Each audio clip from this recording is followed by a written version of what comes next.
Hello guys and welcome to this video where I'm going to be showing you how to create a victory card effect on Higgsfield AI. The first thing you have to do is to go to higgsfield.ai, sign up, click on app, scroll and choose the victory card.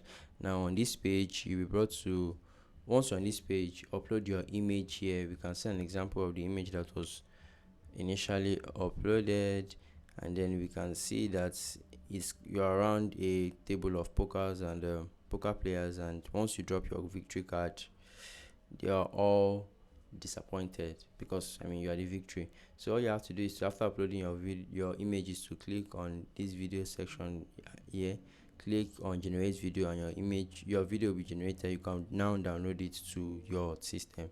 So that's it guys. And okay, let me just point out that it says it costs 15 credits, so you can use this even when you're using a free account, because Higgsfield AI allows you to generate two free effects using, especially if they are about 15 credits, using because you're a new person, and you can also create more effects, one or two effects every other day.